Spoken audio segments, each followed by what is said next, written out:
রেমেলের জেরে 3 দিন ধরে জজ কোর্টে বিদ্যুৎ না থাকায় কিছুদিন পূর্বে আইনজীবীরা রাস্তা আটকে বিক্ষোভ প্রদর্শন করে ফায়ার সার্ভিস চৌমুহনী এলাকায়।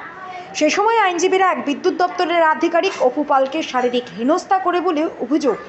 সেই অভিযোগের ভিত্তিতে পরবর্তীতে ইঞ্জিনিয়ার্স ফোরাম একটি মামলা করে থানায়, কিন্তু আজ পর্যন্ত কাউকে গ্রেফতার না করায় তার প্রতিবাদ জানিয়ে এবং দোষীদের গ্রেফতারের দাবিতে সোমবার পুলিশ সদর দপ্তরে ডেপুটেশন প্রদান করে ইঞ্জিনিয়ার্স ফোরাম।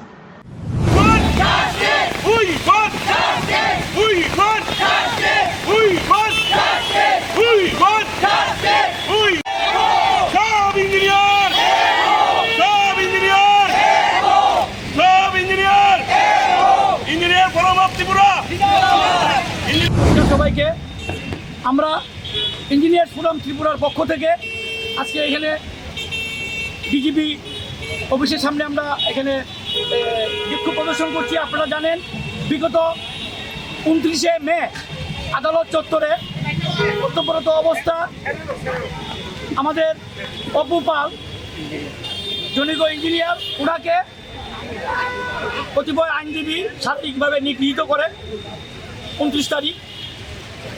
আমরা পরদিন দপ্তরের যিনি প্রধান আছেন ওনার কাছে আমরা দেখা করেছি যে যারা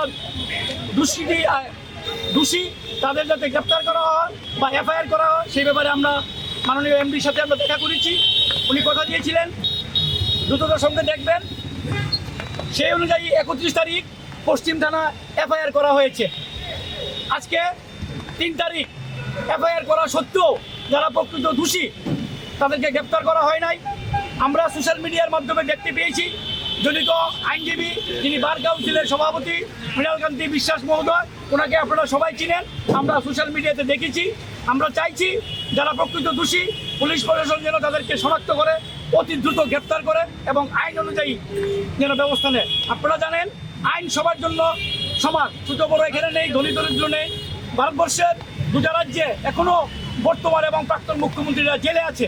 আমরা চাই আইনের পথে চলক, যারা প্রকৃত দোষী তাদেরকে যেন গ্রেপ্তার করে শাস্তি করা হয়, এটাই আমাদের আজকের দাবি। এবং আমরা সারা ত্রিপুরার সমস্ত ইঞ্জিনিয়ার ফোরামের পক্ষ থেকে এখানে মিলিত হয়েছি।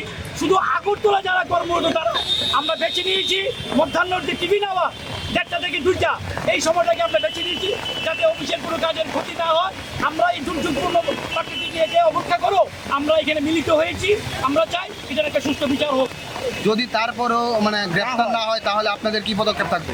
আপনারা দেখেন এখানে 150 থেকে 200 ইঞ্জিনিয়ার এই প্রাকৃতিক দুর্যোগকে অপেক্ষা করে কিন্তু হয়েছে।